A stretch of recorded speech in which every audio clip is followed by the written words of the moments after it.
Good afternoon again, colleagues. Welcome again for those who have been connected for some time to today's meeting. It's a pleasure to welcome you to our second meeting of the Informal Network of Experts on Sustainable Urban Forestry. We actually have two fantastic presentations today. I'm really excited for them myself. So I'll try to just give a brief overview before we begin with the case studies and discussions, as we have a number of new participants in our meeting today. So I'll give a brief background of the network and then we'll jump in. Just quickly, some housekeeping rules before I get started. So for those of you who are new to Teams or not super familiar, today when we have discussion, if you would like to participate in the discussion, please request the floor by raising your hand. There's a picture of what that icon looks like there. It's a hand and a smiley face. When you're given the floor, please turn on your camera and unmute yourself and introduce yourself for those who do not know you. Please also feel free to engage in the chat throughout the meeting today. But when you're not speaking, please make sure your microphone is muted. Lastly, please note that today's meeting is being recorded. We have participants from virtually all the time zones if we think about the ECE region. So for those who are not able to join in us live, a kind greeting and thanks for joining us on the recording. So without further ado, I'll go through the agenda and then give a quick intro to the network, and then we'll get started. Today we have two fabulous presentations. The first is a city case study on the very new urban forestry master plan for the city of Birmingham, UK. My understanding is this is the first in the UK, and there's a question out about whether it's the first in Europe. And having seen the presentation ahead of time, it's incredibly rich. I think we're all going to benefit from something of a masterclass today, so stay tuned. And we're very thrilled to welcome Ian Mcdermott, aka Mac, from Birmingham Tree People. And we also have a second really interesting presentation. Some of you may have seen some of the highlights from this in a meeting we had in October from Andrea Fingerstitch, who's a lecturer at the Hepia University of Applied Sciences and also works with Ecologie and Communauté here in the Geneva area. This is a really fascinating case study on cross-border research and collaboration in the Swiss and French border area. So it's also something that had a lot of interest in our meeting in October, and today we have an opportunity to go into more depth. So I'm looking forward to that as well. For those of you who are new to the network, it was established by the ECE, UNECE Executive Secretary, Ms. Olga Algayarova in October. It includes cities who are participating in our Trees in Cities Challenge, as well as experts, a diverse array of experts from different sectors, different levels of government, academia, private sector, financing, etc. As I mentioned, the ECE region covers a very wide geography. So we include North America, US, Canada, Europe, as well as Russia, the Caucasus, and Central Asia. So there's a diversity of cities, countries, geographies, ecologies, etc. In our first meeting, we had an excellent presentation by Mr. Elias Halling from Helsingborg. It was really fabulous. It touched on many dimensions. Hello, Elias. Good to see you with us again today. So this presentation touched on a lot of dimensions of urban forestry, showing, I think, all the many linkages that practitioners, policymakers, and planners have to consider. We talked in particular about some of the challenges with planning, but also planning, citizens engagement, funding, and many other topics. So for our first meeting, for those who are joining us today, the network is intended to facilitate peer exchange and learning, but also contribute to policy dialogue and provide a space for collaboration. And in the first meeting, We invited input from our participating cities and experts on 2 areas that would be most useful for that. And I've summarized a little bit. I appreciate Paul Johnson from SFI, who proposed maybe thinking about it as a life cycle of urban forestry. So we touched on research, planning, sourcing material, planting itself, maintenance, monitoring, reporting, even disposal of biomass. We touched on different themes like citizens engagement, cross-boundary collaboration, interdisciplinary collaboration within the city, for example, finance, peer exchange. And so clearly there's a lot of different needs. And as we had the discussion and building a lot on the wonderful presentation from Mr. Elias, we began to touch on a lot of these different topics, and some interesting ideas came to light. Today's meeting, I think, offers an opportunity to now start to discuss these topics one at a time, because in the time last time we didn't have time for in-depth discussions on any of the specific topics. So following our presentations today, we'll have time for more in-depth discussion on planning, master planning, on cross-boundary collaboration, and I think as we'll also see on some of the research that goes into planning. Some of the highlights for the network that were highlighted in the first meeting by participants, some of our strengths given our membership and our geographic coverage. We have a strong interdisciplinary membership, really broad geographic coverage, opportunities for exchange and collaboration, but also a long-term planning focus is something that came through very strongly, I think, in the first meeting. So today I'm really looking forward to ideas on these 2 first topics in terms of how we may collaborate through the network, tools, guidelines, continued peer exchange. In subsequent meetings, we can touch on some of the other topics that I mentioned from the first meeting and go into them in more detail as well. So I've already spent too much time talking and not enough time giving the floor to our presenters. So without further ado, I'm really honored to invite our first presenter today, Ian Mcdermott, who goes by Mac. So I think I'll go by Mac as well for the rest of today. He has a background in horticulture and arboriculture since 1976 in all different sectors of the arboricultural and urban forestry industry. He served on the International Society of Arboriculture and the Municipal Tree Officers Association for many years at high levels. Mac has a professional diploma in arboriculture and is a chartered horticulturalist. He currently works as an arboricultural trainer and lecturer, and actually most of his time he spends training volunteers to work with municipalities in managing urban forest. He's very heavily involved in tree warden schemes, and some of his recent work includes one of the largest iTree projects in the UK. He serves on other panels of experts, managing citizen analysis of street tree plantings in Birmingham City, and as we'll hear today, helping to deliver the UK's first urban forest master plan for Birmingham. So we're really delighted to welcome Mac today. And Mac, I'd like to invite you to share your screen and give your presentation. Thank you. Thank you very much indeed, Daniel. I hope you can hear me okay?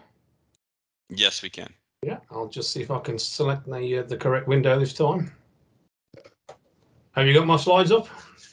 Yes.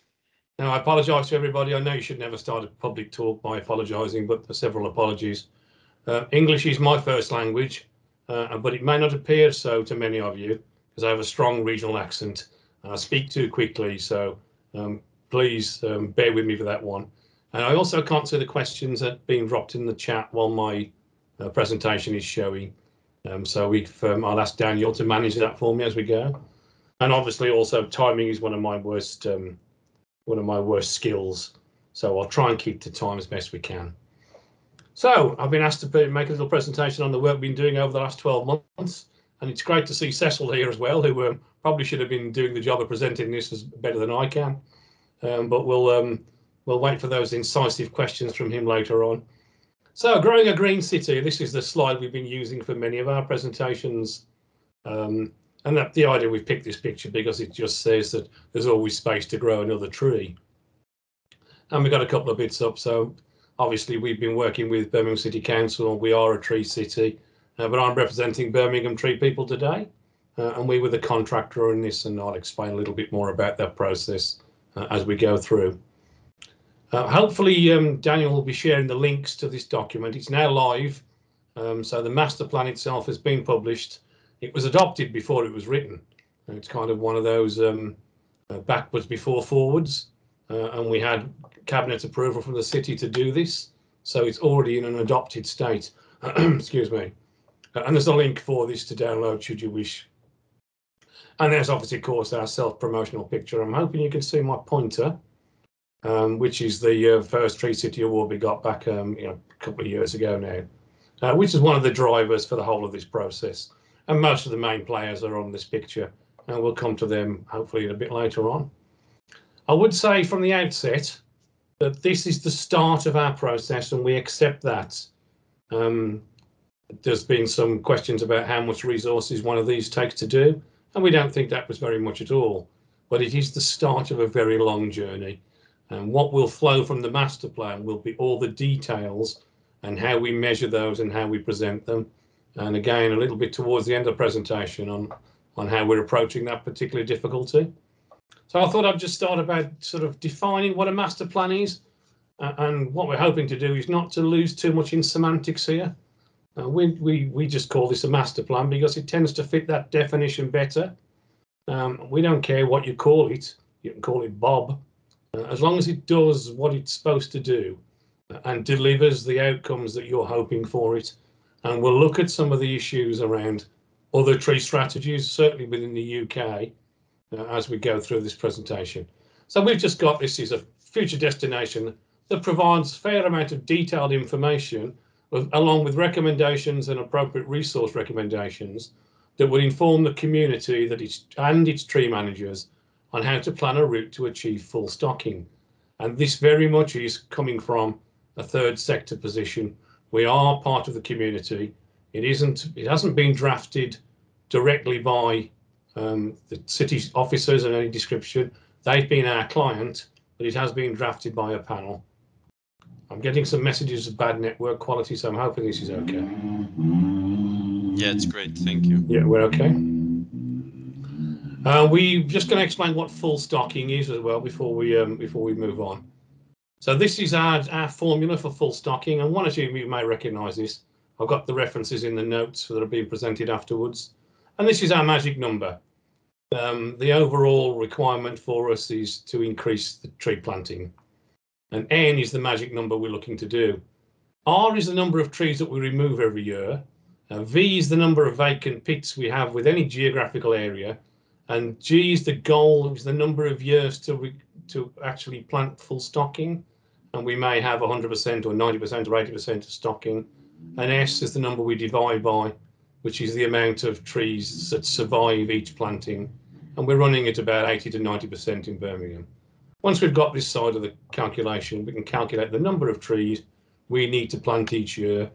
This looks quite simple, but the information required to deliver this full stocking is really quite detailed, and we don't have it all.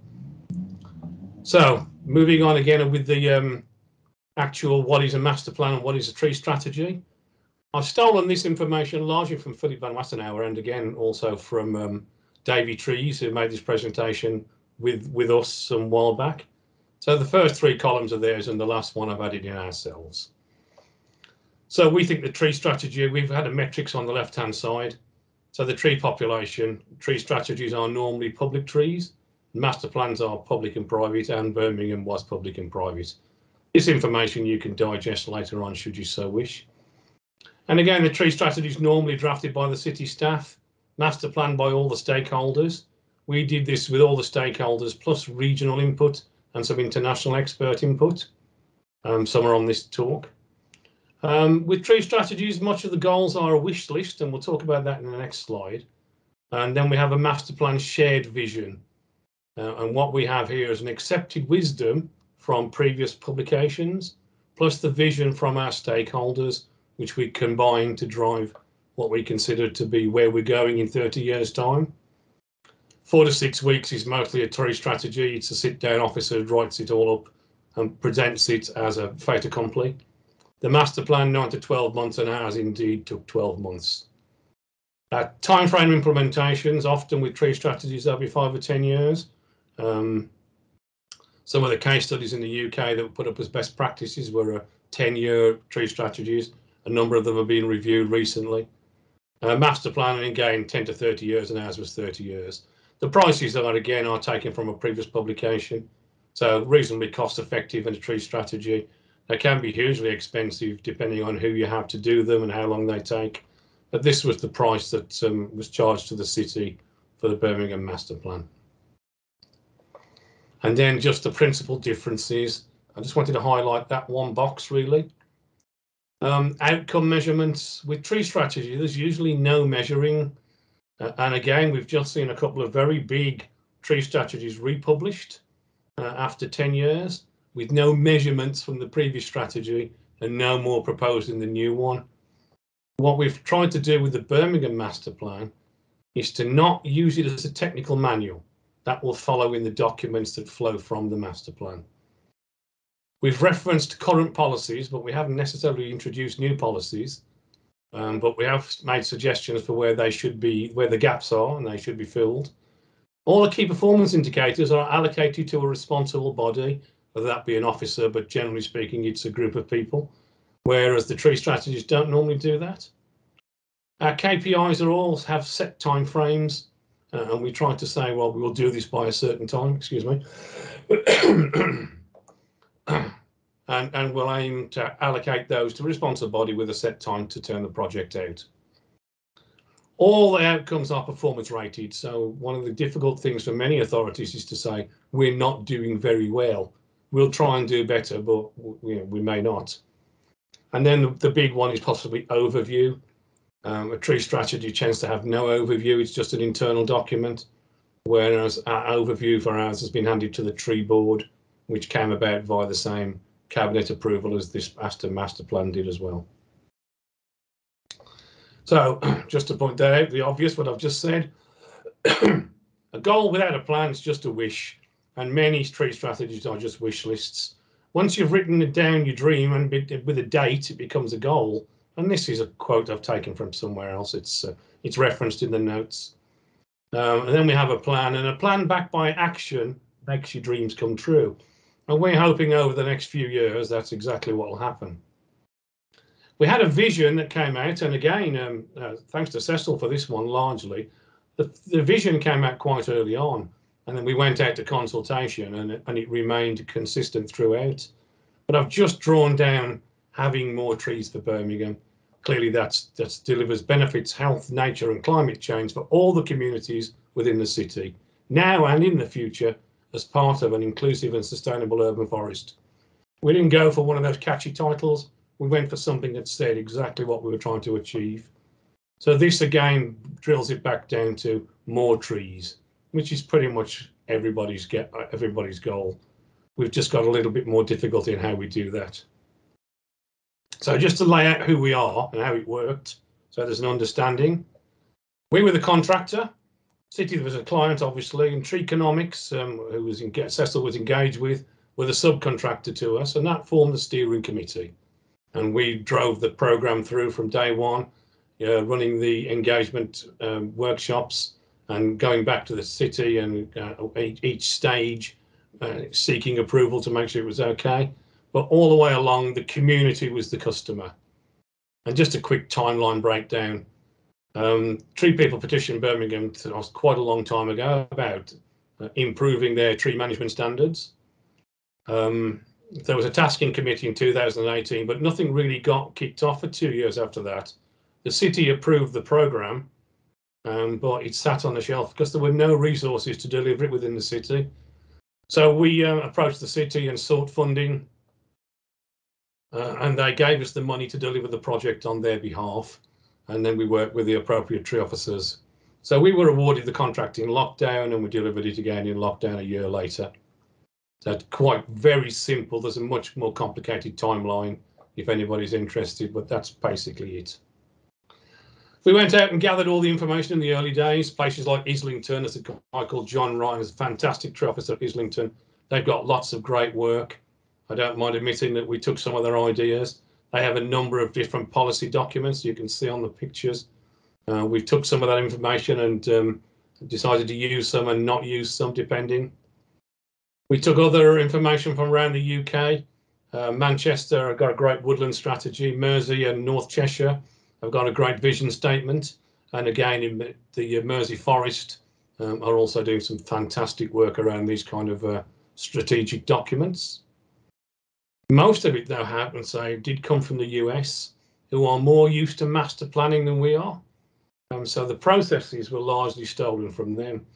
Miami Beach spent more on the production of their document than we spent on the entire project. It's a beautiful looking document, the Miami Beach one is. A lot of great detail in the State College one. And again, we thought the detail in this one was well worth investigating. But Pittsburgh, to be honest with you, was informed most of the model that we were looking to achieve. So if anybody else is looking for other reference points, I would suggest that Pittsburgh might be a very good place to start. And again, we had the kickback from the UK about, well, we already have a tree strategy, so why do we need another one? And I've just got a couple of 3 slides here that kind of, if you're easily offended, look away now. So this is our Confederation of Forest Industries. They produced a couple of presentations. You can't read the details and it's not important. But these are all the hectares of planting various different organisations are hoping to achieve by 2030. And we're talking tens of millions of trees.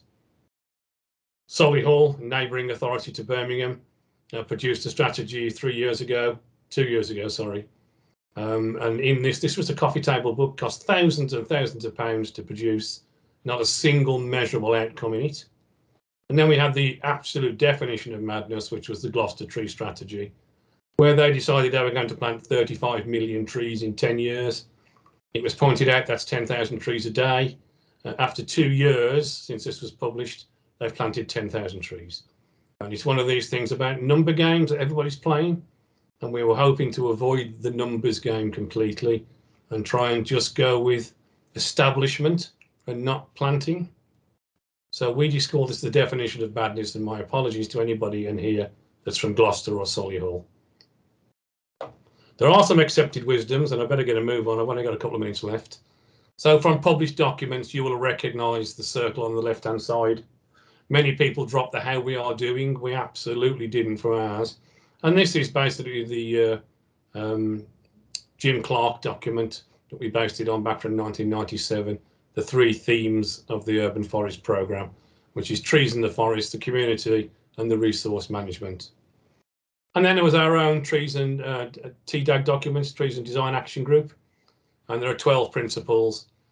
The plan stage, as you can see in red, you would need to know your resources. The Urban Forestry Master Plan doesn't give you that, but it does go into having a comprehensive tree strategy and embedding your policies. So we're hoping that we tick quite a few of these boxes, but certainly the plan bit we've dealt with, hopefully. We went to several public outreaches, and you can see across the middle row here, the 2 tree officers from the city, the chair of the Birmingham Tree People. Don't know who the guy here on the right-hand side is, I've no idea. But we had a number of these workshops, 3 large workshops and some smaller ones in between, in order that we could make sure that the public were fully engaged with what we were doing. If you have downloaded the document, you will recognise this as one of the pages where we summarise our performances with each KPI is listed down the left, and this is the resource management section. And then we have how we think we were doing. We went to consultation and they confirmed how they thought we were doing, and then the priorities were allocated to each KPI on what that should be once the plan is published, the priority for getting it done. And we're going to take a very quick look at R3 and R4. So canopy cover, and in Birmingham we've given ourselves a low rating. Yeah, that's very misleading. We have 5 and now 6 very detailed canopy cover assessments of Birmingham. There's a map of Birmingham. Each one of them slightly different, and the last one is very different. Using national tree data, we've discovered that we've doubled the canopy cover in certain wards just by excluding blue. So the blue infrastructure was taken out, and then we worked our canopy cover based on our available planting area, the land, and it's changed our canopy cover assessments completely. So one of the things we've got to do is to, as a high priority, is to determine how we do canopy studies. We've been doing them differently each time, and as a consequence, this has become a meaningless exercise. So one of the great things that came out of this process was that realization that we've got a problem on how we measure things. And then environmental justice, we call it tree equity in Birmingham. And this is our equity map, and I'll show you a little bit more about this in a second. But basically, we're obviously targeting areas with high social deprivation and low canopy cover. And we've obviously got our actions, and we've assigned these across to various people. So this has gone to the tree board for an April resolution. We'll move to benchmarking in a minute, because I just want to shout out to Sean Abbotsford, who's contacted us. We have been looking at various benchmarking in order that we can truth whether we're actually got those performances, whether they're correct or not. So we need to go to benchmarking, and we've been looking at our sister cities and our twin organisations.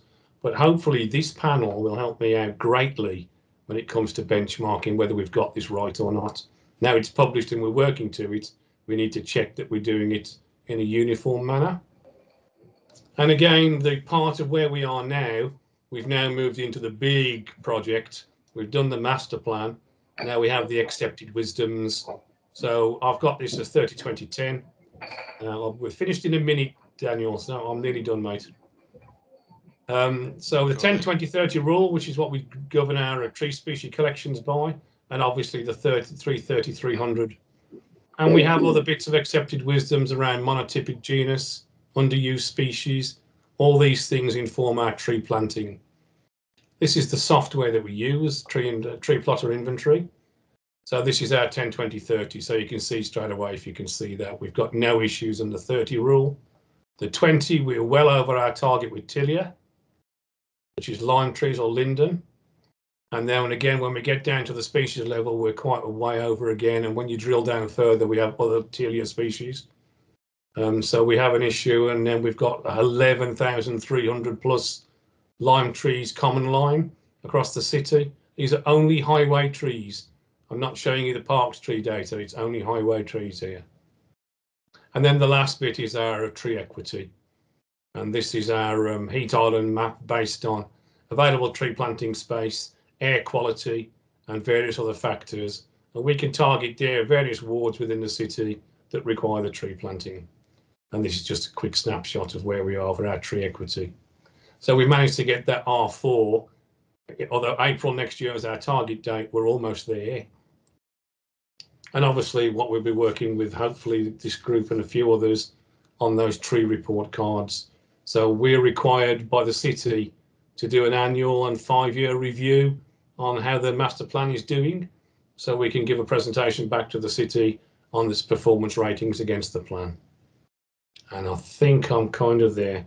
3 minutes over, Daniel. That's not too bad for me. Very quick run through. Yeah, no, I didn't even realize. So you were doing a better job of tracking that than I was. I was too engaged in the presentation, which really I think it touches also strongly on citizens' engagement, which is something that's core to Birmingham Tree people, but also to the approach that's been adopted with the city. So really appreciate the presentation, because you touched on, again, as we saw last time, so many different dimensions. And I think it really is a useful case study for other cities who are looking to expand their master planning. So it's worth taking the time to present it properly. So thank you so much for that. So just a reminder, we're now going to go to the discussion. To participate in the discussion, as Naomi has done, please raise your hand so I can see that you're interested to come in. So this on the top of your screen, unless you have another layout, in which case maybe not on the top of your screen, there's a hand with a smiley face. And if you click on that, then there's another menu pops up and you have a raise hand. option. And I personally also want to come in with some questions. I don't want to steer the discussion too much, but I think it's quite an interesting idea that you have, seeing a need through the network in terms of benchmarking, in terms of comparing your metrics, finding comparable cities. So I'd be interested to hear if other cities are working with KPIs, if they're interested in that sort of idea as well through the network. But let me go ahead, Naomi, please. And yeah, I see your hand as well. Mac, do you want to come in Yeah, briefly? just apologising. I dropped out for a few seconds then, so I did miss something. I lost my internet connection, I think. So if I missed something, please re-ask. It was me speaking, so carry on. probably not. I was just about to give the floor to to Naomi. I was just asking if there's other cities who are interested in your proposal on working together on benchmarking and on indicators. But Naomi, please go ahead. Thanks, Daniel, and thanks very much, Ian. Hope you're well. It's been a long time. So I have a two-part question. And the definition full stocking is usually a term that is used by forest plantation people. And so I would like to ask, isn't it rather how to grow an urban forest for the well-being of the resource and all the residents of the urban forest and its ecosystem, quality over quantity? And in addition, the variables between an urban forest strategic plan and an urban forest master plan are really a matter of semantics. For example, Canada developed a countrywide strategic plan, which was actionable. And it was the driver for all of the municipal master plans that evolved. So wouldn't it be better to open this up a bit so that it really addresses the huge complexity of all these diverse plans, be they strategic or master? Thank you. You want me to go straight into the answer there, yeah? Sure, go ahead. Taking the first question first, Naomi, the reference for the formula is from Bob Miller, 97. It's from the Urban Forestry, the book Urban Forestry. It is an urban forestry recommendation for stocking. I understand that stocking is a term quite common in forestry, but it's this application of vacant tree pits, which is the big issue. And Miller was at great length in one of these sections in his book, talking about how to achieve this. And the difficulty, of course, is deciding where you can plant trees. And again, separating out whether you're going to be planting large standard trees in the highways or small whips in the parks. It's quite a difficult metric to assess. We're not shying away from that. I think it was, it might have been Kennedy that said if it was easy, it wouldn't be worth doing. We consider this is quite hard. The second question was, again, I think hopefully I covered it. I'm not sure about semantics. I absolutely agree with you 100%. I don't really care what you call it. The Canadian example is a cracking one, clearly. We're working the other way around in the UK. We started off with a local plan for one city, and now DEFRA and FERA are quoting as a case study and suggesting that this might be the approach that we should take on a more national level. Whereas obviously in Canada, it started at the top and flowed down. I don't care really how it flows, as long as it flows, and we get some results that are actually measurable, and we can turn around to the people that pay for this are the people who live in the area we're trying to plant the trees.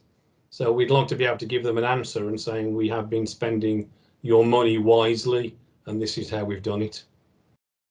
I hope I covered most of that one, but please by all means come back. Thanks so much, Mac, and thanks, Naomi, for raising those questions. I have a question that came through the chat from Sean Gurney, who was asking a question for Mac, whether you've used LiDAR for your Canopy assessments. We've got several different assessments. I think I was touched on this with Sean previously. We've currently got the national tree map is done using LiDAR. So it's got that 3-meter canopy height problem. And that's what's the most recent study we've engaged. So our tree equity map has used the National Tree Study, which is a LiDAR based, the blue skies, many of you will know this. And it's nearly doubled our tree canopy cover in some of the wards. So our target wards were obviously the wards with the lowest tree canopy, one of those being Bordsley and Highgate, for those that know Birmingham, particularly tough area, 9.7, 9.6% canopy cover when we measured it with the other 3 or 4 variations, and it's come out with 18% on the most recent one using the LiDAR. But of course, what we've done is taken out blue infrastructure. And now we're having a discussion about how we should be measuring canopy cover properly. You can't plant in the lakes and the canals and the rivers, so you shouldn't be including those areas in canopy cover assessments. So we've removed them, and in some of the wards it has doubled the canopy cover overnight. So we've already achieved our canopy goals by not doing anything else. Might be a cheat, might not be. Was that enough for you, Sean? I saw a question pop up, but yeah. So and I see there's a hand from Simone. Just to follow up on Sean's question before passing on, there was a question to the group actually, a kind of a follow up. One is about whether there's been ground truthing. Actually, that's for you, Mac, of the LiDAR. But the other one is whether anyone's trying to start to talk about canopy as a 3-dimensional entity instead of expressing it as a 2-dimensional area.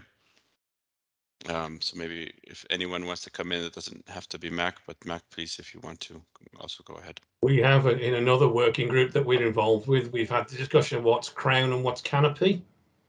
We have 2 terms that we use in our arboriculture and urban forestry, the crown of the tree and the canopy of the tree. And what has happened with the last few years, 5-10 years, canopy studies have measured the bit you can see from above, but that's not the crown of the tree. The crown of the tree is the bit below the drip line that you can't see from above, and all the other internal leaves that you can't see. It's created a bit of an issue around ecosystem services for us. I'm not really the person to talk about the science of that. There are others on here better equipped than I am. But canopy, again, is a difficult one. And again, it's being consistent in how you measure it. Are you including hedges? Are you including green roofs? Are you including trees below 3 meters? It's quite a difficult one. That's my 10 pence for crown versus canopy anyway.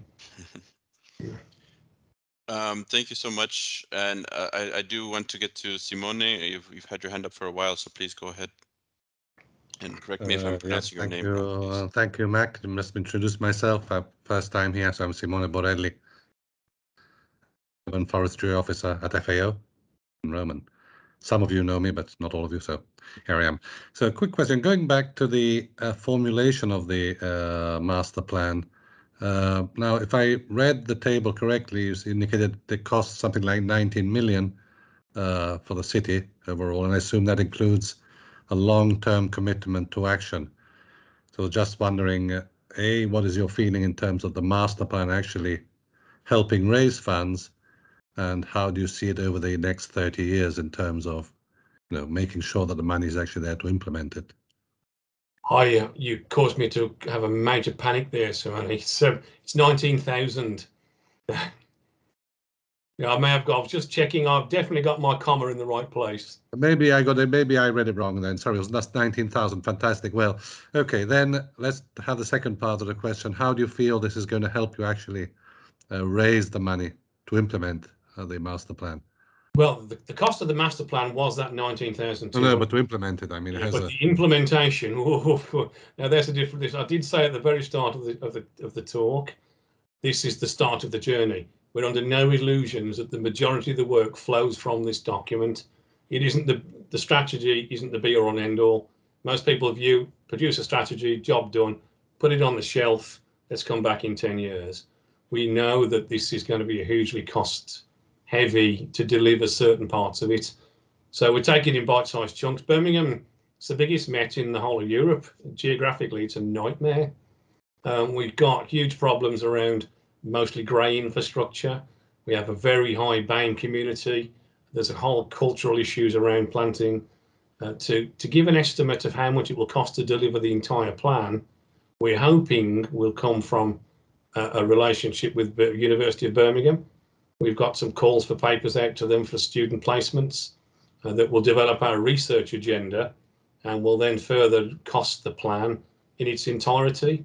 But what we're doing for the time being is just taking the high priority outcomes and trying to price what they will mean. What we're doing, though, is not changing anything the city already does. The tree planting will always continue in the way it's continued for many years. We'll just be targeting areas more intensely. We realise that although in the UK trees are now tier 1 as far as the UK government is concerned, which I never thought I'd see in my lifetime, we're seeing huge amounts of money flowing into trees, but mostly into the rural environment. But we have seen lots of millions promised for trees. It just depends on whether we can draw it down. Thanks very much, Mac, and I'm sure there'll be a lot of interest in how you manage to keep costs down so much from peers. I also see in the chat Andres Olaya is mentioning that Oakville in Canada, I believe, has a similar way of assessing KPIs and is interested to connect maybe for benchmarking. I see also another question similar on finance, which I certainly think is a topic for one of our meetings coming up. Long-term finance in particular. This is one of the challenge with urban forest master planning, and it's interesting. And I think it's given the interest in planting now, it's great in a lot of ways that Birmingham's really focusing on where you want to be from a scientific and an urban forestry perspective. And that way, when the money does come, you know where to prioritize it. I think that's an interesting way to enter there. I am conscious we're a touch over time right now. I do want to give maybe one last word to Naomi before we move to the next presentation case study. So Naomi, please, the floor is yours. Thank you, Daniel. So Ian, just to follow up on the last part of my first question, which is quality over quantity. Under the auspices of the USDA Forest Service and its relief program, along with New York State DEC, I had led an endeavor to publish a document which was entitled Recommendations for an Urban Forest Management Plan, in which we explored the best of what was out there. This goes back to the early days of urban forestry.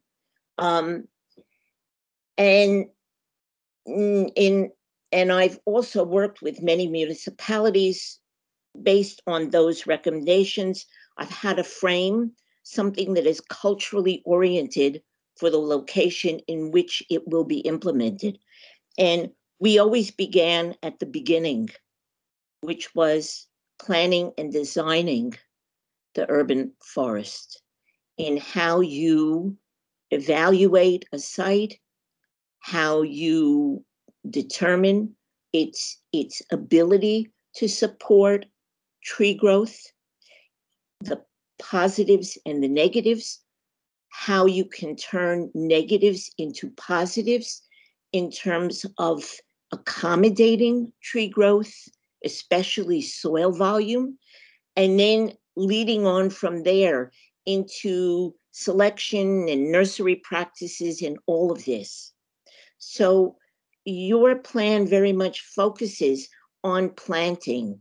Has it also explored, or will it going forward explore, all of the things that precede tree planting in terms of actually growing a tree, how you realize tree growth so that you end up with long-term growth, growing a canopy tree well into maturity? Thank you. I'll try and be as brief as I can. And obviously, the limitations of a 15-minute presentation on a presentation that ideally I'd have 2 hours to give. I'm hoping I expressed myself correctly, that it's not about numbers for us, it's about establishment. We're not doing the numbers game. It is a difficult thing to sell politically. Everybody wants to plant 35 million trees. That's all you ever see in our newspapers. What we're doing is saying we're going to plant 35 trees and make sure they grow. That's a much better option than 35 million trees where 35 million trees die. And that's not just for carbon reasons, that's for a whole point of cultural reasons and a waste of public resources. So we've got, as I said, the next big issue is ground truth in vacant tree pits. The vacant tree pit study will determine what type and size of tree we can actually grow. And we're not going to try and slam a big tree into a little hole, and vice versa is pointless. So there is an issue around going into the red wards, we call them the red wards, where those areas of high deprivation, low canopy, poor air quality, flooding, all the other bits, identifying what our potential canopy cover is. So our potential urban tree canopy, we will then decide based on the vacant tree pit, adding the tree pit's appropriate size trees to the current area of canopy, and that will be our target canopy cover. It's not done on numbers and we're not going to plant 1 million trees in a ward. We're going to measure how many trees we can plant, and that will be our canopy target based on what we can grow, not the numbers. Thanks very much, Mac. No, I think, and Naomi, you're also raising some issues that maybe can be taken forward in subsequent meetings on establishment. I think it's one of the reasons Birmingham's such a great example is the political support for an approach that's based on equity, that's based on sound approach to establishment. It's not just these big numbers like you're talking about, Mac. And it's just fabulous the data that you have for the amount that it costs to put this together, looking at some of those maps. So I think there's a lot to be learned from that experience on citizen engagement, on working with limited resources, and on developing something that can adjust to uncertainty about funding coming down in the future, but also having a very clear and measurable target of how to go forward. So we have we're already over time. It seems like we have Sean Gurney raising your hand. Maybe Sean, do you want to follow up on that in the chat? I'd like to make sure we have enough time for discussion also on the second case study today. So if that's okay, we'll move to the next session, and then for those who are interested in continuing this discussion, if there's interest, we can stay on a little bit longer at the end of the call, if there's that interest. But for now, it's my pleasure, my honor to introduce Ms. Andrea Fingerstitch. Andrea has a bachelor and master's in environmental science and forestry, and a PhD in forest economy and environmental sciences. She's worked with the UN Research Institute for Social Development on social impacts of protected areas and aquaculture. She's also worked with the IUCN. She's been a forest policy analyst with WWF, and currently she is a lecturer and a researcher at the Hepia University of Applied Sciences here in Geneva in the Faculty of Nature Management. And she also conducts some consulting work through the company Ecologie and Communauté. And you can tell I haven't been in Geneva long enough to pronounce that fluently. So without further ado, Andrea, please welcome and let us know if you can share your screen. Thank you so much for the invitation. It's quite challenging to talk after the excellent presentation we had on the master plan of Birmingham. Many thanks, Ian, for that too. Actually, I will work on something which is ahead of planning. I'm trying to just find my window here. We trained before and we found it, but now somehow. Are you sharing already the screen with me? Not yet. If you like, we can share from our side as well. It's okay if you can give it to me. So I just don't find my screen. I found it before, but somehow it Yes, just, Teams has a bad habit of disappearing. yes. Do you have it now? Yes. No, we don't. Bastian, maybe do you want to try sharing it from your end, and we can go for it that way? Yeah. Thank you. Okay, so you see it now? Not yet. Not yet. We're pulling it up from our side for now. Okay. That's a good thing about having it sent to you before. Yes. So yeah, I can start already a little bit. We will talk about mainly about this V in the equation we had before on urban forestry stocking. So the vacant places, where can we find them in the landscape? So it's some kind of conceptual still. It's based on the research. Yes, I think we're getting it here, which has been conducted across borders. That means between Switzerland and France, around Geneva. But you have here a picture taken from the Salève, which is a mountain on the bottom of which I live. So I live on the French side, but really going across borders almost every day to work and to enjoy the landscape also. Is the presentation good for you now, how you can see it? Or yes? Does it mean that you have to change to go from one to the other? Yes, we'll change the slides for you. Yes, okay, thank you very much. So, so now we have in this presentation, I will go to the next one, a kind of a free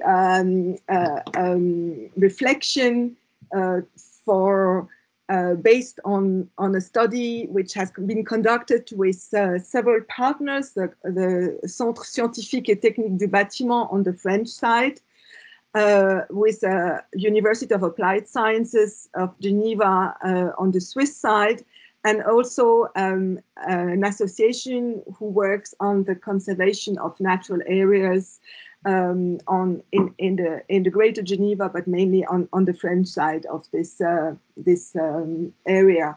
So this project has been financed by Europe, by the Swiss Confederation, but also by the Greater Geneva, which is an agglomeration entity which crosses the borders of France and Switzerland, and also from the canton of Geneva. Okay, it just finished last year, so I'm presenting some of the results here and bring them into discussion for the potential urban edges have for the arborization of our region. Thank you. To change the slide. Next one. Okay, so here we see the Greater Geneva represented with in green the forested area. So Greater Geneva here, as you can see, is much larger than Geneva City, which comes out in red. And the canton of Geneva is just really there where it's most dense, so around this red area. And all the rest is French area, and also in the north, some Swiss area, which is from Nyon, and which is a region which all the regions around, as you see, the peri-urban regions are much more farming land in yellow and forested land. There's a topography which is quite pronounced also. Mostly the forests are on the mountains, on the pre-alpine ranges of the mountains surrounding Geneva. So our objective was in this research to define what are urban edges. And we see edges really in this tri-dimensional conception, which we were just talking about, inspired by what are trees, what are forest edges, where you consider the subsoil and also what is above soil and the width of the habitat constituted by trees. So we are looking at these edges in this multi-dimension, and we are trying so to define them according to the literature. We did that, and then to characterize them really in the landscape, to assess their urban, ecological, and landscape qualities with methods that can be used then by the local authorities and the associations, citizens associations, in order to assess the qualities of their own urban edges close to which they are living and working. So we want to recognize these edges better so that they are integrated into planning processes which concern both the urban area but also biodiversity values, farming, and also other policies like climate policies and ecological transition policies. So how can urban edges be considered in those planning processes in order to first protect their values, but then also, if they are not really there, the values, the urban, ecological, and landscape values, to create those values or restore them if we can see what they were in the past. So thank you, Change.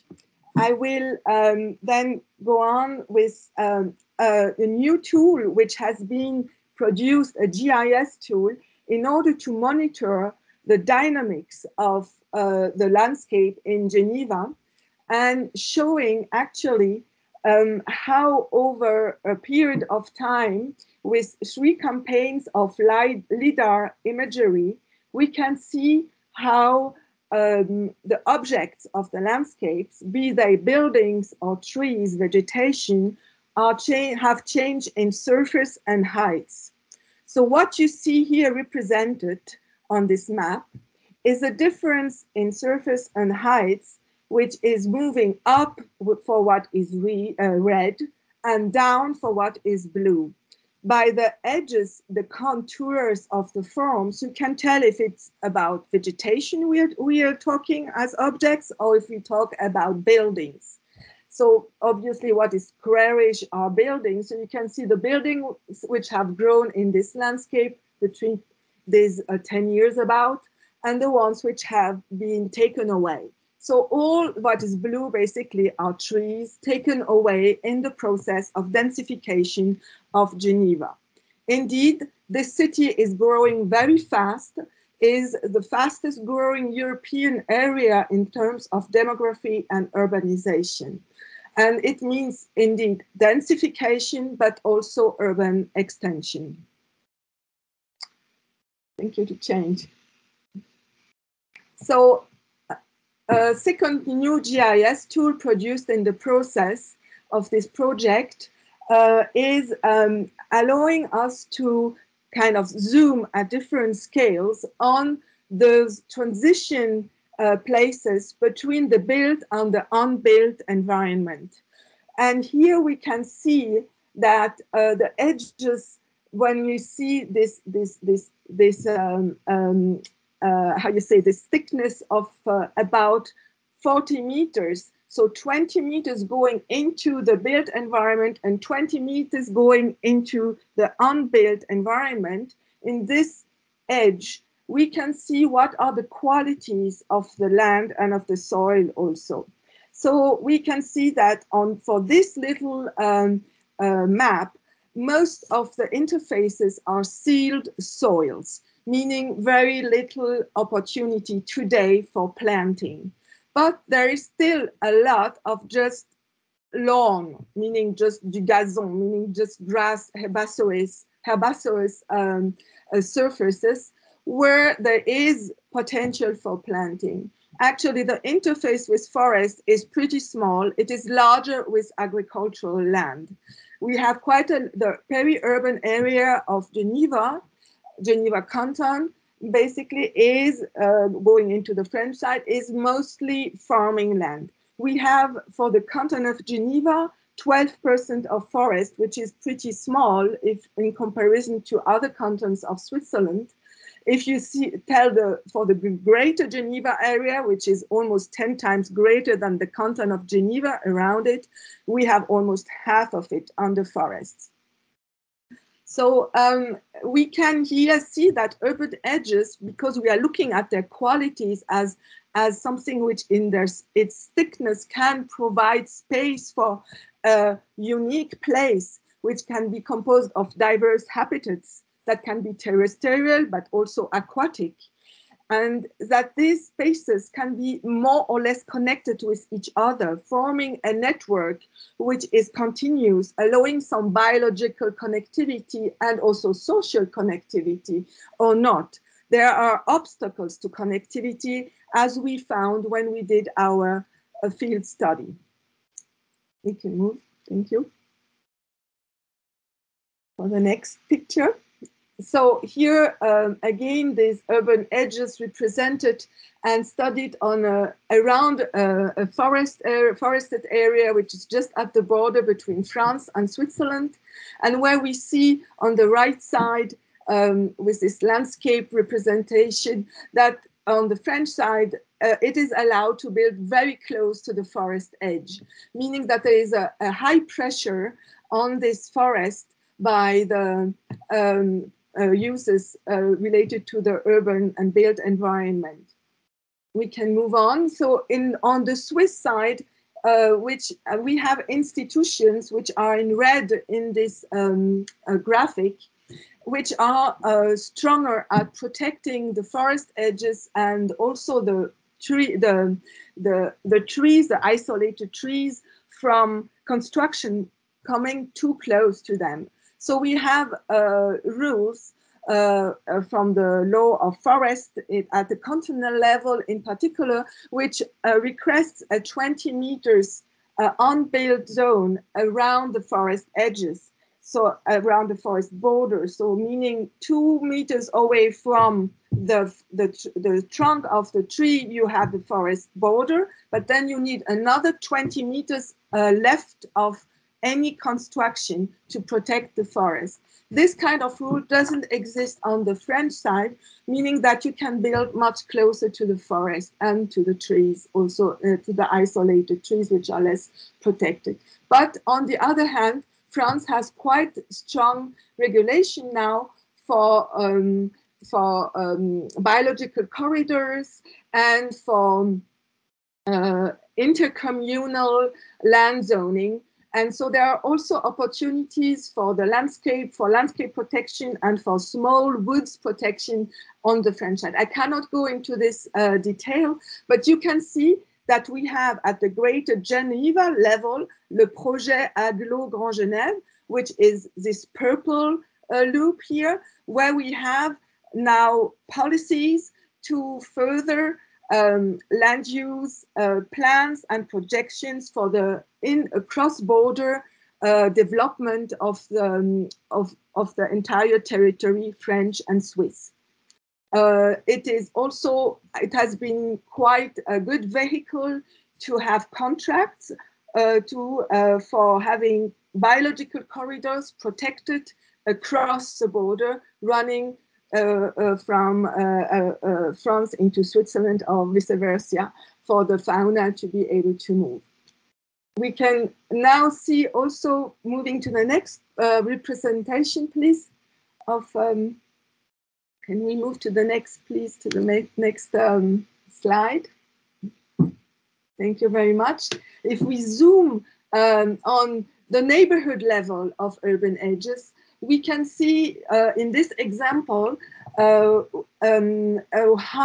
the built environment is close to the riparian forest, which runs along a river, a small river, which is actually just marking the border between France and Switzerland. On the Swiss side, which is north of that river and riparian forest, it's Switzerland, which has quite well protected agricultural land. And on the French side, you see that the urbanization is really moving very close to the border with a high pressure also on its urban edges. Thank you for moving so I can go on for the next present.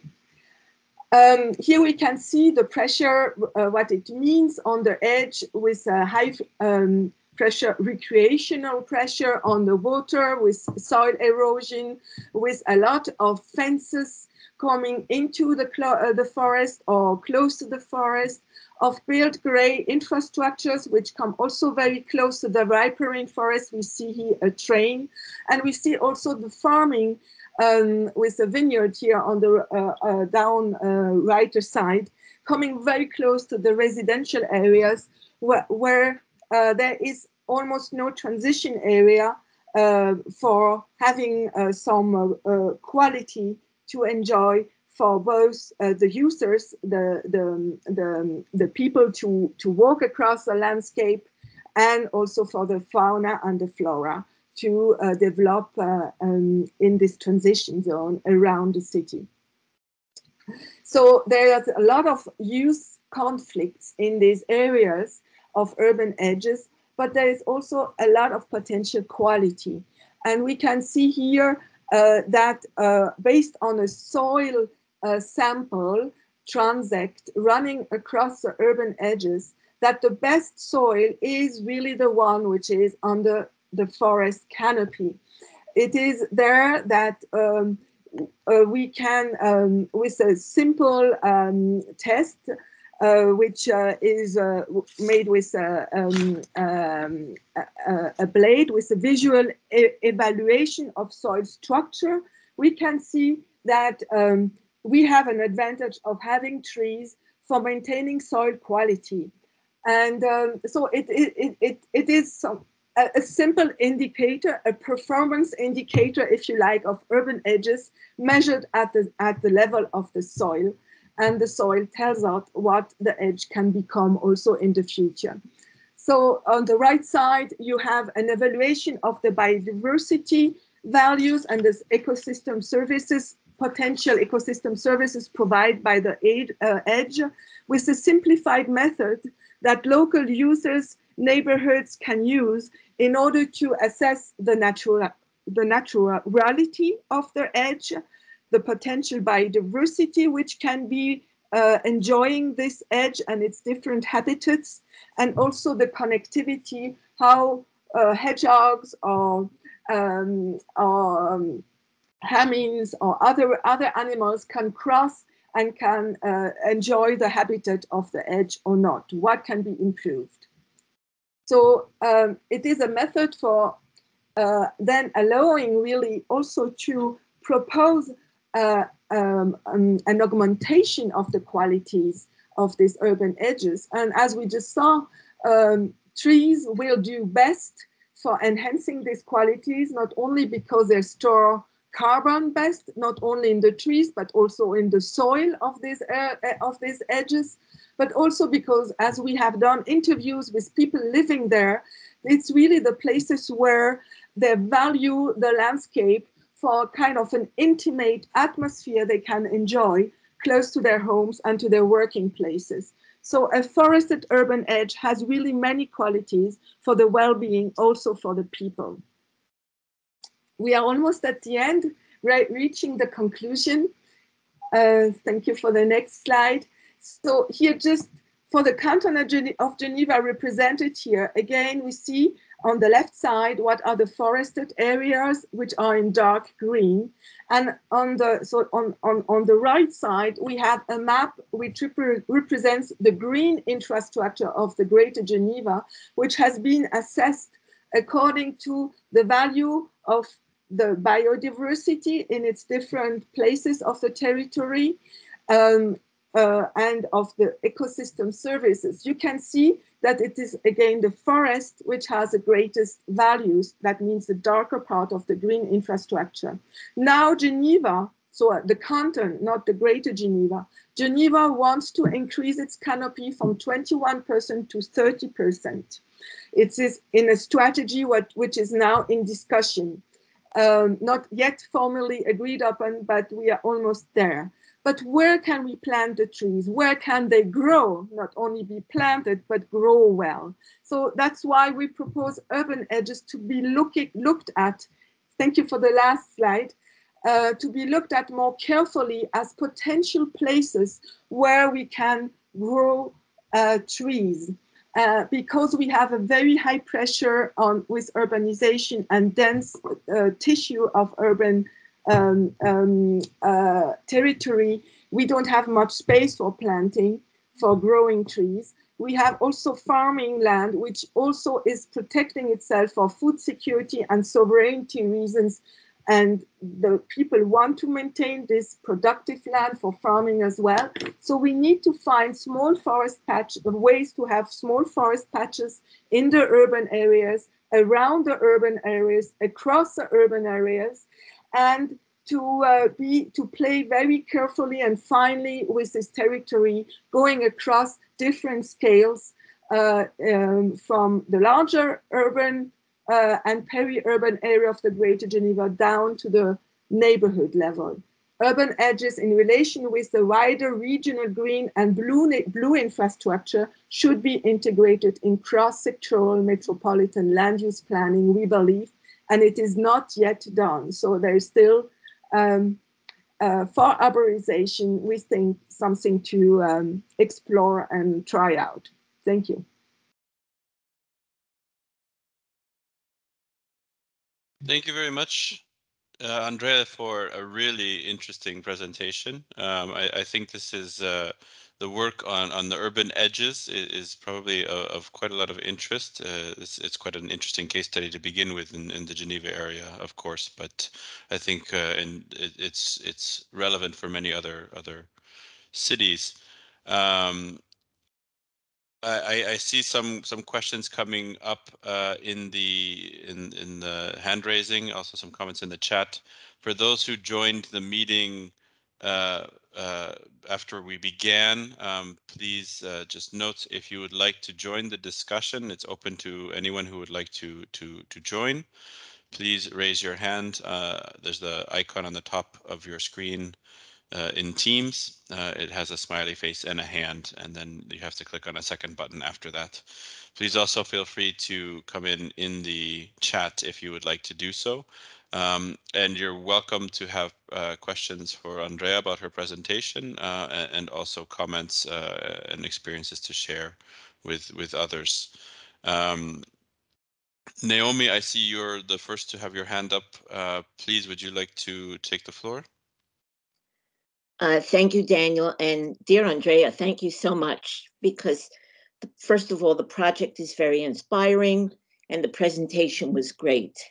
And so I think you and I had visited some aspect of urban edges that was included in the project.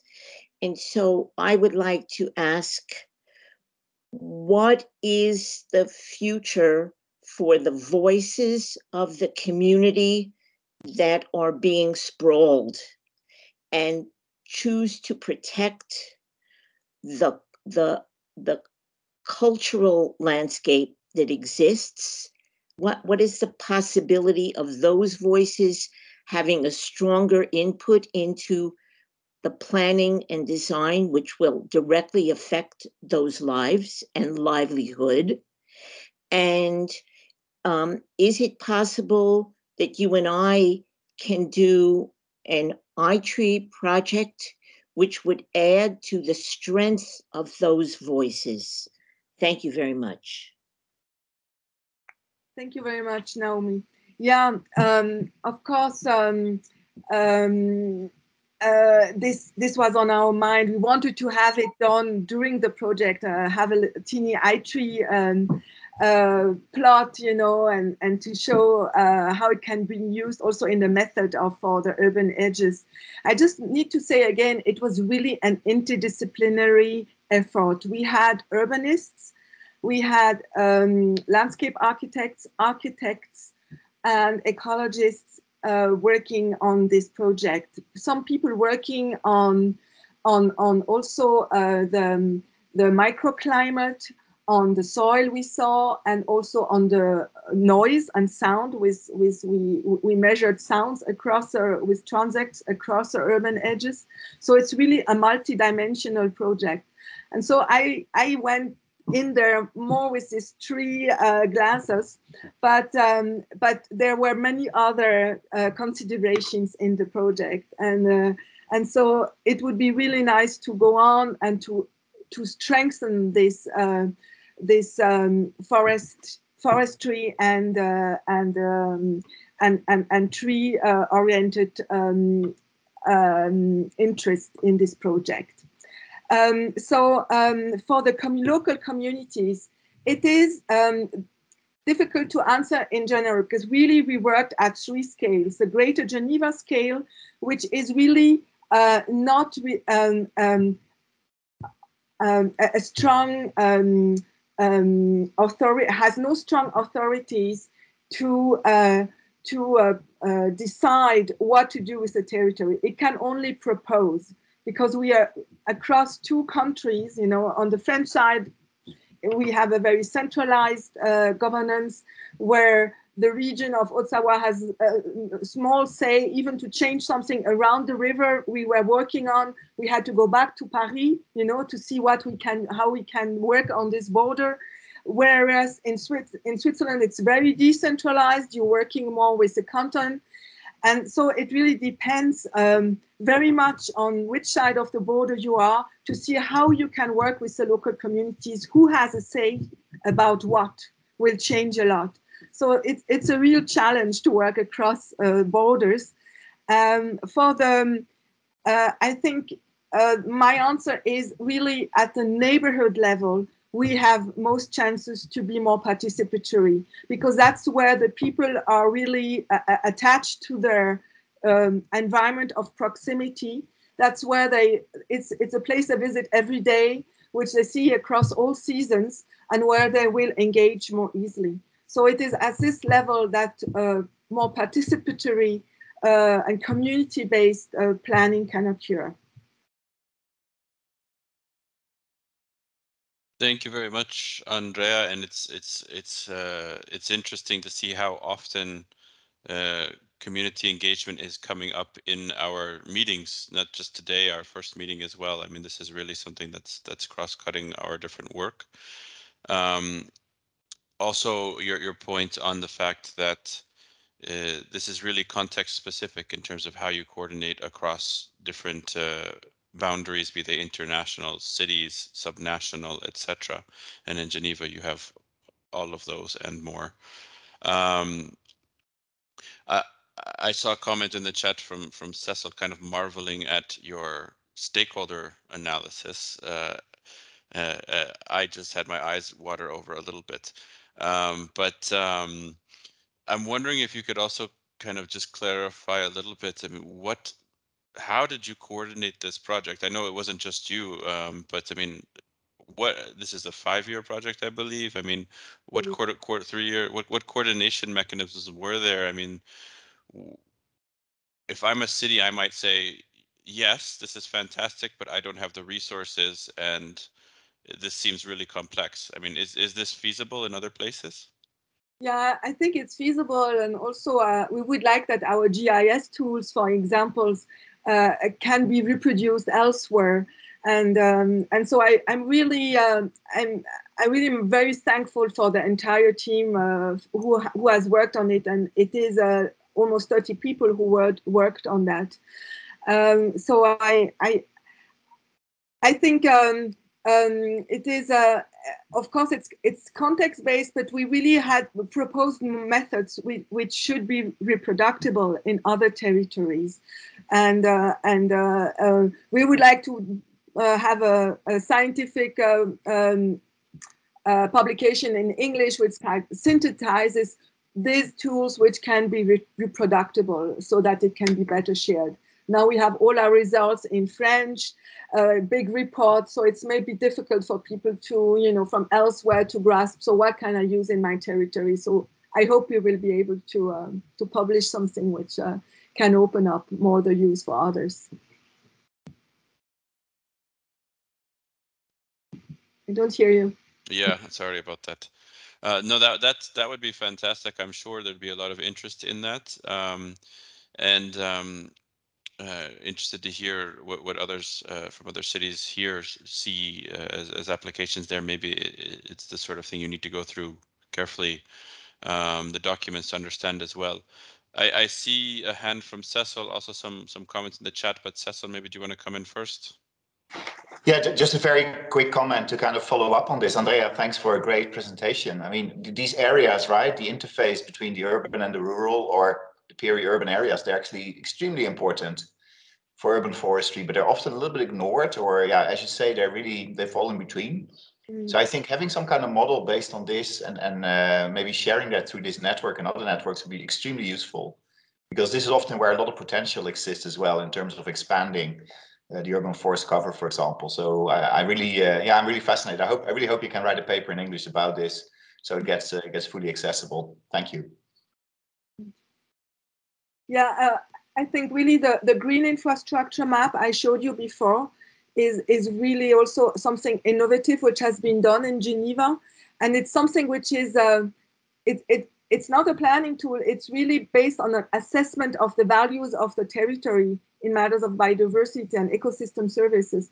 But it would be interesting to see how the urban edges come in contact with this green infrastructure, where it has most value, you know, on the habitats which are most important for biodiversity, to see where are the hotspot urban edges, where we have to be particularly careful to enhance the green infrastructure by you know, working on this transition between the built and unbuilt environment, so that it protects the green infrastructure, but at the same time people can enjoy it somehow and get the maximum of well-being out of it. I see some questions in the chat from Andrea Solaya, from Sean Gurney. I'm happy to read them out. If you want to come in and expand upon them, please also feel free to unmute yourselves. We have from Sean a question for you, Andrea, about given the significant agricultural lands as well in the area, if there's an active promotion of agroforestry in these edges as part of your recommendations, or perhaps as part of the current management. Yeah, it's part of the recommendation, and there is some innovative also examples going on now in Geneva, several in the canton of Geneva. Also because the strategy for sustainable development at the Swiss level is also encouraging now agroforestry in relation with urban forestry, actually, which shows also that there can be a mesh in the landscape which connects urban forestry with the peri-urban areas running into the rural areas with agroforestry and greenways. And so that's very interesting. I think for being able to have some more canopy in the farming land as well, while not, you know, diminishing its productive capacity in matters of food production.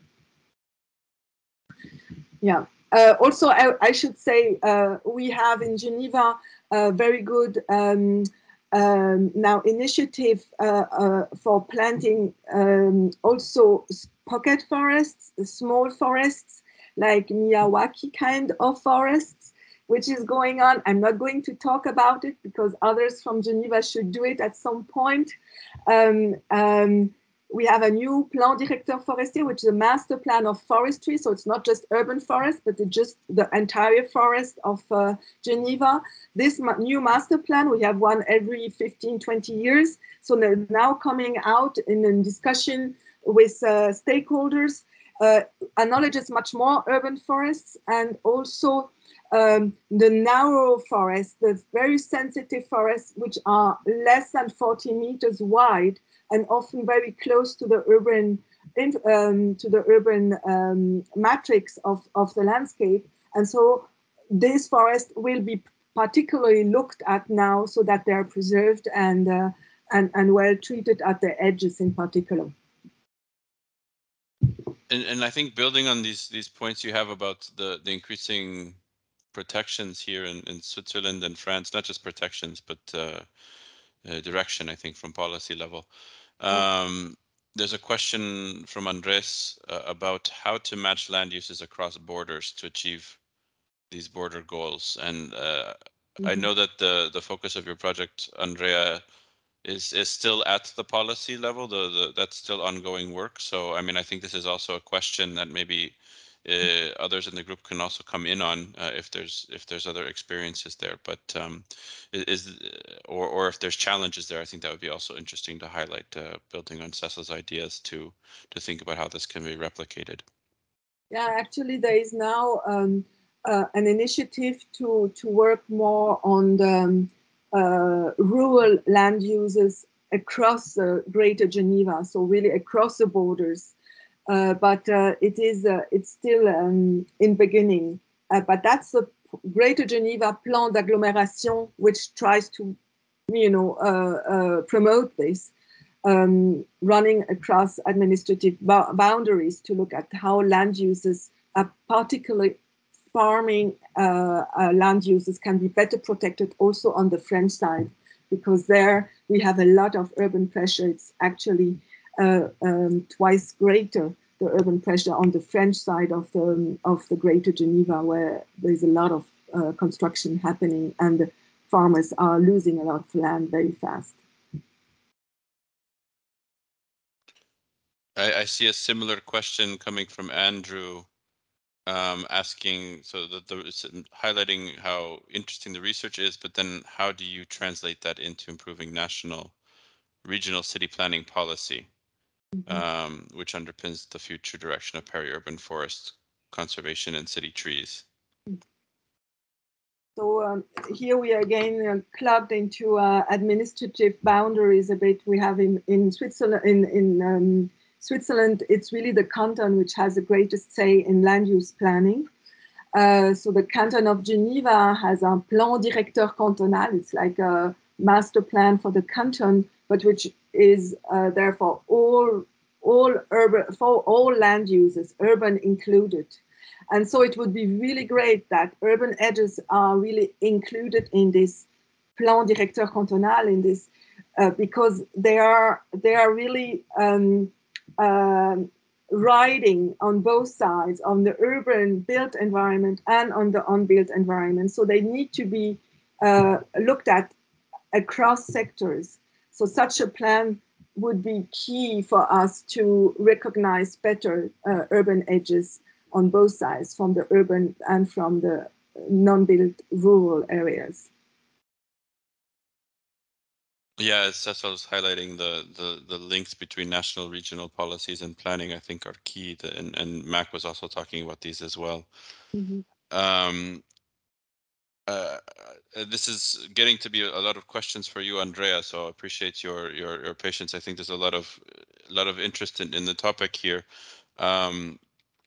I also want to bring in anyone who would like to kind of has any ideas in terms of how to address these through the network. Some of these questions that are coming up seem to be shared.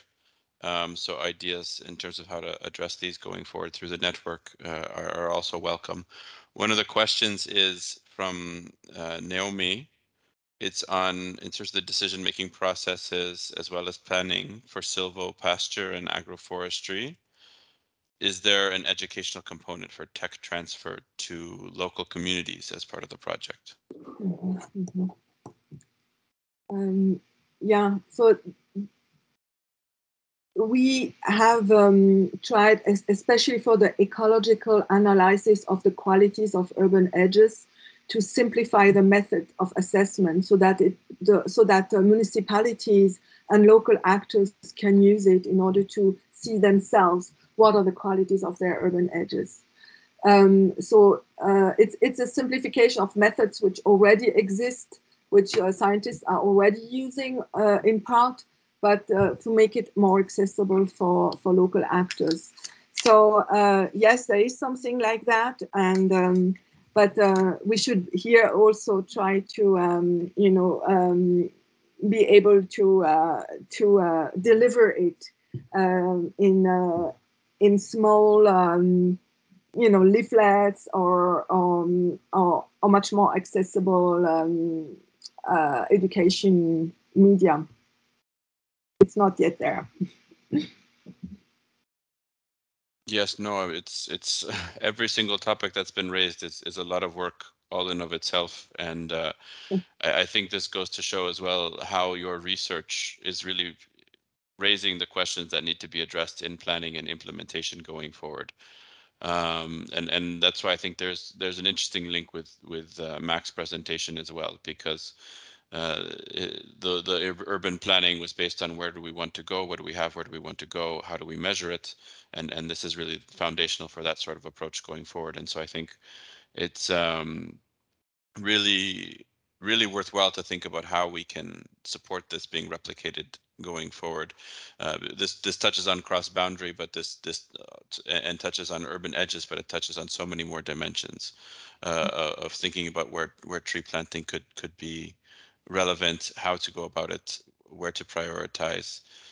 So it's really another really rich topic. Daniel,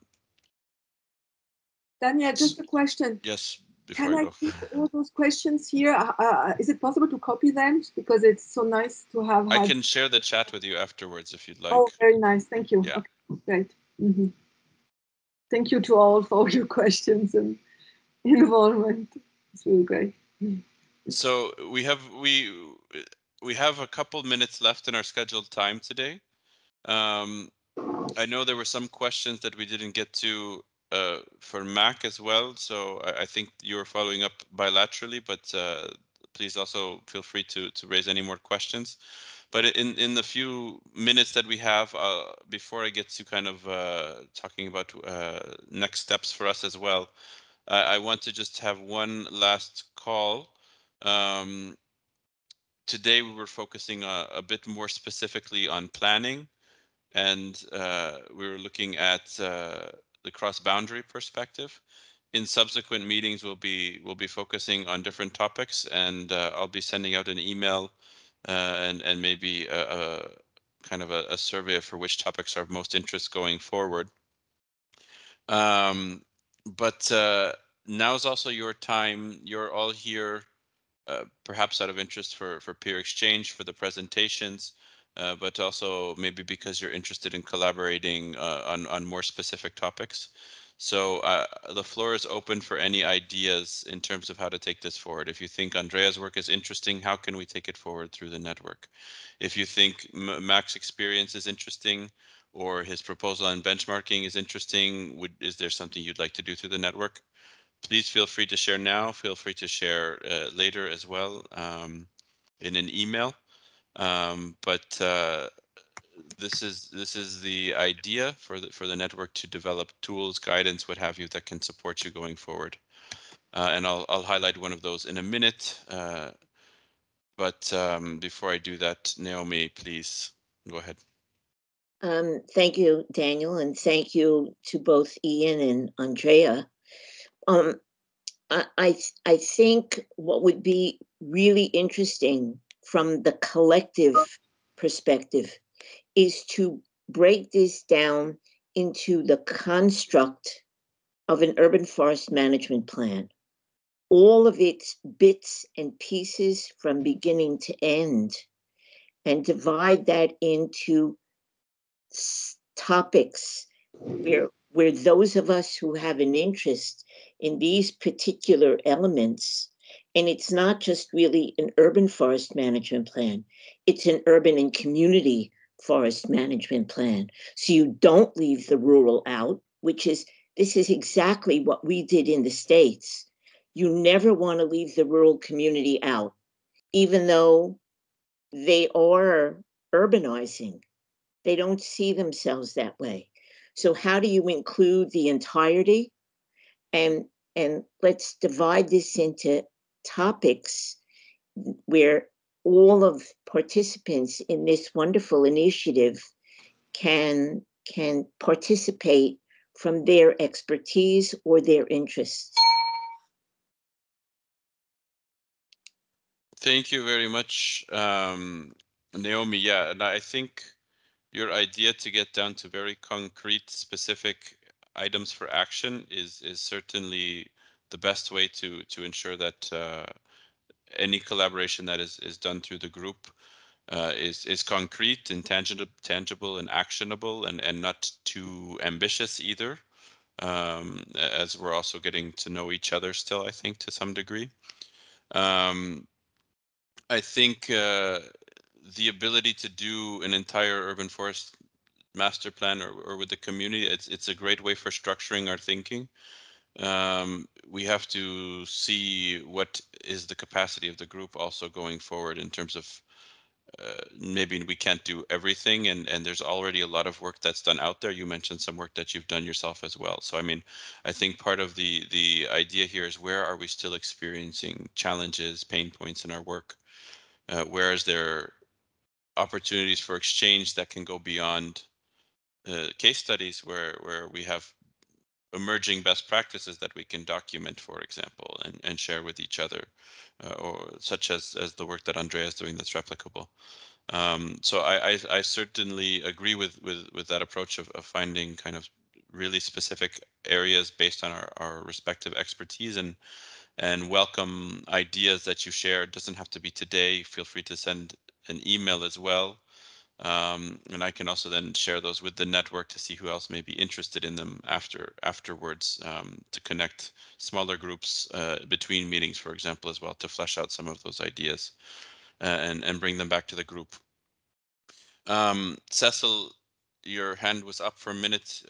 Did I? Yeah, no, I just wanted to respond a little bit to the old long-standing debate about urban or urban and community forestry. I think it's also important to realize that we have very big differences in the UNEC region. So in Europe, for example, as you probably know, Naomi, there's much more attention on rural development. There has been a lot of, for example, European policies, the common agriculture policies, etc. So I think that need to always talk about urban and rural in the same sentence is maybe not exactly the same. So, and I think community forestry in many European countries is a very different connotation than it has in North America. So I think we should also be very sensitive to cultural differences, ways things have been framed, and not just copy and paste concepts that may travel in one area and not in another. So just as a little bit of word of warning. Naomi, I guess, yeah, thank you for that, Cecil. Naomi, if you want to briefly respond, and then I think I'll try to wrap up to try to get everyone off on time. I don't think I was promoting using the states as a model, but more as a thought process of always including all aspects of this rural, urban, structural, and interface. And for me, I like to adopt an all lands policy, that it doesn't matter where the tree is, all trees matter. And so whether they're growing in a village or a forest or a city, they all matter. And the essential is that in improving their environment, we improve our own. Yes, no, I appreciate that, and for those differences, I certainly see the importance of making sure we're speaking in the right language to the right stakeholder groups, while keeping the bigger picture also in mind. As Mac has an interesting example in the chat about what we consider rural in the English context. So just to then wrap up, I did see the question from Sean asking about connecting with others. This was something proposed in the last meeting as well, and I haven't forgotten. I actually do have an Excel online, and I think I've figured out the UN firewall permissions enough that I can actually share it with you all now. I didn't want to do so before telling you that I'm going to be doing it. Just to clarify, at least for those of you here, I've kept it simple, name, contact, etc. Challenges and expertise, basically challenges or areas of interest for collaboration. I'm going to be adding you so that you can access it rather than having it as a public document, but please know that others will be able to see whatever you post to that document once I do share it, as others may be added to the network in the future. But that is going to be intended to help you connect with each other bilaterally as well for exchange. I mentioned tools, guidance, etc. With many thanks to Cecil, who's done a fabulous job as an author and integrating a lot of our discussions actually in some of our previous events through the network, and also before the network was established, on urban forestry, sustainable urban and peri-urban forestry, how we can advance it. It's a policy brief that we'll be issuing probably later this month. Please do follow us, and Bastian, if I can ask you to pass the slide, on our new social media channels. for forestry specific. We'll be sharing it there as well as other information that may be of interest. And this brief, I think, for those of you, for example, working in cities, will be a document that can help you approach some of the more difficult stakeholders in your cities, for example, in terms of making the argument for more resources, more support for your work, showing how it links to other local and national objectives. It's much more than that, of course, but do want to thank Cecil for that, which is forthcoming. Also, next year we'll be having our next meeting, maybe late January, early February. We'll see how busy it gets after the holidays. Ahead of that, I will send out an email touching on some of the points mentioned today to you and to others who weren't able to join, about interest in some of the topics that were raised today for potential collaboration. And there would be, if you'd be interested in those, please do get back to me about after that email, and maybe we can have a smaller group before our third meeting who can discuss those. Also next year, we're going to be having, our division will be organizing the Forum of Mayors, which is something to highlight. This is quite an innovative within the UN system, actually. UN typically works at the national level, but this will be the second Forum of Mayors organized by UNECE through our division. We'll be engaging mayors, talking a lot about green cities, sustainable development. Green cities is one of the areas of focus, and of course, urban forestry will be part of that. So I'll share details about that closer to the date. We have some other events planned, but not ready to disclose them now. But they're quite exciting, and you'll see in due course when we do announce those. So finally, do share our Trees in Cities challenge. If your city is interested in making a tree planting pledge, as you know, as we've discussed at length, it's not about planting trees, it's about establishing trees, as Mac put it today. But this is something to help build political support and awareness within your cities as well. You get a certificate, for example, from the UN about your work. You have an opportunity to define some of your more qualitative objectives as well. So it can be a tool for you to help get some more support internally. And feel free to share with your neighboring cities as well. So I'm happy to stay on if there's any other questions for me. Otherwise, thank you so much for joining today. Special thanks to Mac and to Andrea for their excellent presentations. We'll be sharing these online.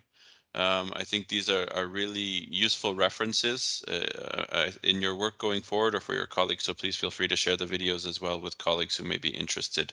I'll send the video via email once it's online. So thank you all very much. Thank you so much again. Goodbye.